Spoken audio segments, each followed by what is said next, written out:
I don't need to tell anyone who has watched this channel for long how I feel about board games. I don't actually know if 2017 was a particularly fantastic year for new board game releases, but it was a fantastic year for me trying games I've never tried before, which is the same as them being new as far as I'm concerned. So I've already done videos here about some of them, and those kinds of things are definitely going to keep coming. But here's a bunch of really great things I discovered in the last year that I haven't yet gotten a chance to show you all. For the first few turns, a game of Toshkalar looks like a classic abstract, with players taking turns placing discs on a grid, competing to build shapes. But part of what's interesting about this game is that you don't necessarily know what kind of shapes your opponent is attempting to build. Each player has a hand of cards depicting shapes that will trigger additional plays for them. So while you can have an idea of what types of formations are in your opponent's deck, you won't know exactly what's available to them right now, which opens the door to interesting bluffing games. It also has a really cool 3 or 4 player mode where you track the points you score against each opposing player separately, and your final score is whichever of those per opponent scores is the lowest. Toshkalar is simple and plays quickly, and is great with 2 players, which is something that's always a big draw for me. Altiplano is the new game from Rainer Stockhausen, the designer of Orleans. It's effectively a deck-building game, but instead of acquiring cards and shuffling them into a deck, you acquire little discs and shuffle them up in a bag. You draw from your bag and use the discs in various combinations to perform actions that help you acquire more goods, and eventually convert those goods into points.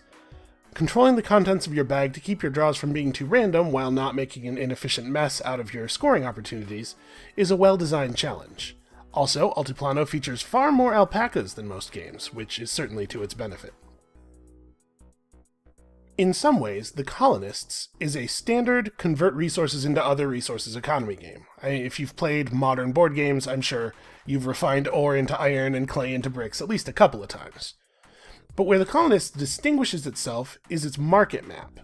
Each turn you move your pawn 3 spaces, trying to get to whatever action you need, but the actions on the spaces you move through are mandatory. If you can't pay the cost of a space's action, you can't move into that space. So you have to figure out your resource engine, but you also have to manage the costs of transporting yourself to the actions that your engine is dependent on. Every few turns, new tiles are added to the map by whoever holds the first player marker, so as players try to twist the map to their own ends, the cost and difficulty of various strategies shifts over time. And it's also quite large.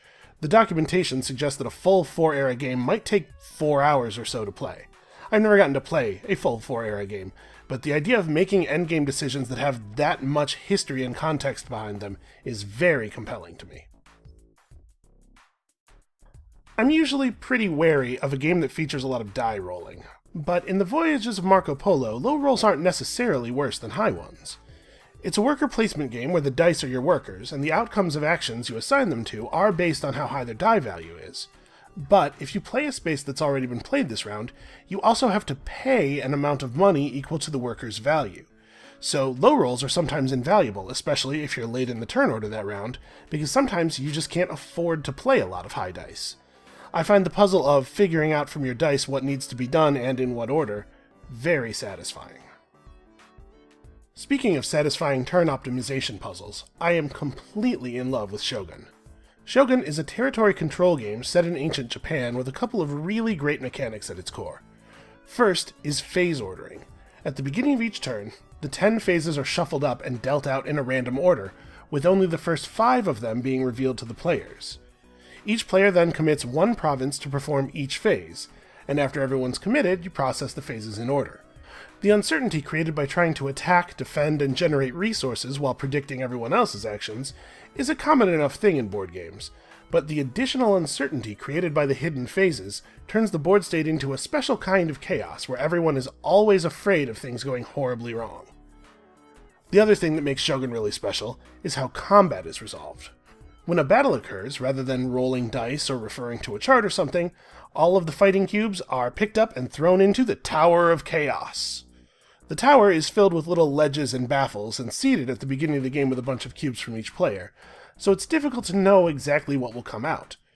Whatever cubes emerge from the extra-dimensional nightmare within do battle, while those lost inside will likely come into play in some future battle. The tower makes for great narratives, as soldiers get lost in the rolling turmoil of battle only to emerge later at decisive moments, and every combat decision has to be weighed against the potential of the vicissitudes of the tower causing an unexpected result. It's a brutal, chaotic game that tells a story of war that feels very different than the kind of thing you get from most war-themed board games. I'm going to try to bring videos on as many of these as I can to you all, in addition, of course, to new stuff and new videos of old stuff that people seem to like. If there's any board game you'd like to see on the channel, or even just one you want to gush about, feel free to leave that stuff in the comments below. And we'll see you next time.